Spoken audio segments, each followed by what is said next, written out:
ça s'en vient.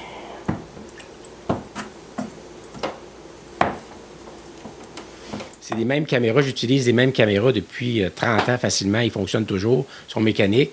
Alors, c'est toute cette espèce de procédé presque artisanal que j'aime. C'est le côté de travailler à la main, de développer une expertise, tout ça qui est différente. J'ai été initié très tôt à la chambre noire. À 13 ans, j'avais ma chambre noire. Puis le souvenir de voir apparaître une image dans le révélateur a laissé une trace qui est indélébile. C'était de la magie pour moi parce qu'il faut se dire, à 13 ans, c'est quand même magique de voir une image apparaître dans le révélateur. Et c'est drôle, même après 45 ans, c'est toujours la même magie. J'ai toujours hâte quand je mets ma photo dans le révélateur pour voir apparaître l'image. C'est quelque chose que j'ai jamais retrouvé dans le numérique, cette espèce de magie, le côté tactile, le côté manipulation des œuvres.